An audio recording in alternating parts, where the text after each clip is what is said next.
দুঃসময় এখনও কাটেনি, দুঃসময় আমাদেরকে আরও অতিক্রম করতে হবে। সেই পরাজিত দোসররা নানাভাবেই তাদের বিষাক্ত ফনা তুলছে এবং ছোবল মারার চেষ্টা করছে।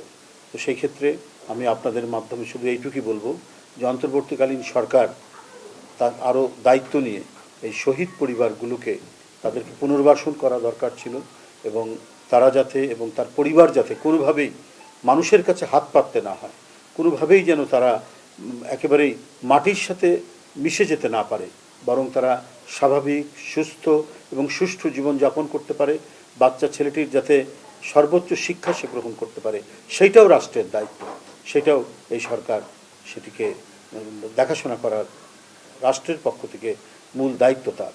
আমরা দেখতে পাচ্ছি যে আজকে সাইবার সুরক্ষা অধ্যাদেশ করা হয়েছে। সেই অধ্যাদেশের আমরা বহু নমুনা দেখেছি ফ্যাসিবাদের আমলে। তো ফ্যাসিবাদের আমলে যে নমুনাগুলো দেখেছি তার প্রতিফলন কেন অন্তর্বর্তীকালীন সরকারের সময় এই অর্ডিন্যান্সের মধ্যে সেটি থাকবে? হয়তো প্রথমে সুস্পষ্টভাবে সেটা নাই, কিন্তু অন্যভাবে সেটি কোথাও না কোথায় সেটা রাখা হয়েছে। তাহলে তো যে ফ্যাসিবাদের যে ছোবল, ফ্যাসিবাদ যেভাবে সাধারণ মানুষকে আক্রান্ত করতে গিয়ে, প্রতিবাদী মানুষ, গণতান্ত্রিক চেতনার মানুষকে আক্রান্ত করতে গিয়ে এই সমস্ত কালা কানুনগুলো তৈরি করেছিল, সেই কালা কানুনের অবশিষ্টাংশ এবং তার যে বিভিন্ন ভগ্নাংশ কেন এই সরকারের যে আইন করছেন, যে অর্ডিন্যান্স করছেন তার মধ্যে সেটি থাকবে? সাইবার সুরক্ষা অর্ডিন্যান্সের মধ্যে সেই যে মানে বিনা পরোয়ানায় কাউকে গ্রেপ্তার করা ৩৫ নম্বর ধারার মধ্যে যেটি বলা হচ্ছে, তো সেটি কেন ওইভাবে সন্নিবেশিত হবে? এটা তো আজকে সাধারণ মানুষের সবচাইতে বড় প্রশ্ন। কেন এইভাবে আপনার সেই ড্রাকোনিয়ান ল, সেই ভয়ঙ্কর আইনের প্রতিফলন কেন থাকবে? সেটা সম্পূর্ণরূপে মুছে দিয়ে আপনার জনহিতকর যে আইন, সেই আইনই তো অন্তর্বর্তীকালীন সরকার করবে। কারণ এই সরকার হচ্ছে জনগণের সমর্থিত সরকার, যারা গণতন্ত্রের জন্য লড়াই করেছে তার সরকার। কারণ এই ধরনের আপনার যদি ধারা থাকে একটি আইনের মধ্যে, এটার অপব্যবহার হওয়ার সমূহ সম্ভাবনা রয়েছে এবং যে কোনো মানুষকে রাজনৈতিক প্রতিহিংসাবশত এই অপব্যবহার করে তাকে কারাগারে নিয়ে মাসের পর মাস তাকে বন্দি করে রাখা যায়।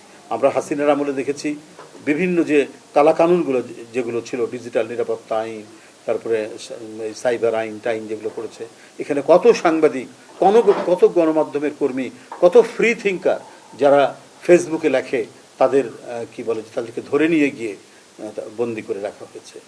তারপরে আপনার এই যে আপনার যে মানুষের গোপন যে বিষয়ের মধ্যে প্রবেশ, এটা করতে পারে না। আপনার বিশেষ করে রাষ্ট্র সবচেয়ে বেশি লঙ্ঘন করে, গোয়েন্দা বিভাগ এবং বিভিন্ন সংস্থা সংগঠন। আপনি টেলিফোনে কথা বলছেন আপনার কারোর সাথে, সেই টেলিফোনটা ট্যাপ করে সেটা একটা সুবিধা মতো সময় সেটা ছেড়ে দিল। এটা মানুষের একেবারে ব্যক্তিগত অধিকারের উপর হস্তক্ষেপ করা। সেগুলো কেন এই আইনের মধ্যে থাকবে?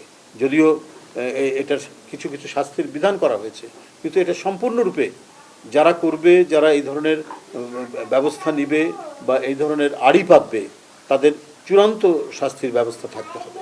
তো সুতরাং আমরা চাই যে এই সরকার এমন একটি আইন করবে যে আইন থাকবে গণতন্ত্রের, সত্যিকারের বহুদলীয় গণতন্ত্রের উপযোগী, এবং প্রত্যেকটি মানুষ যারা নানাভাবে ভুক্তভোগী তারা যেন এই সরকারের প্রণীত আইন দ্বারা উপকৃত হতে পারে। এটাই হলো আমাদের মূল বক্তব্য। না হলে এই মুত্তাকিন বিল্লার যে আত্মদান, তার যে লাশ, তার যে রক্ত, এই রক্ত তো বৃথা যাবে। আবার যদি ঘুরে ফিরে সেই অত্যাচারী ফ্যাসিজমের আপনার যদি অবশেষ থেকে যায় কোনো আইনের মধ্যে, সেটা ভয়ঙ্কর রকমের আমাদেরকে এবং জনগণকে এটা ভাবিয়ে তুলবে। জনগণ আতঙ্কিত হবে, জনগণের মধ্যে ভয় তৈরি হবে।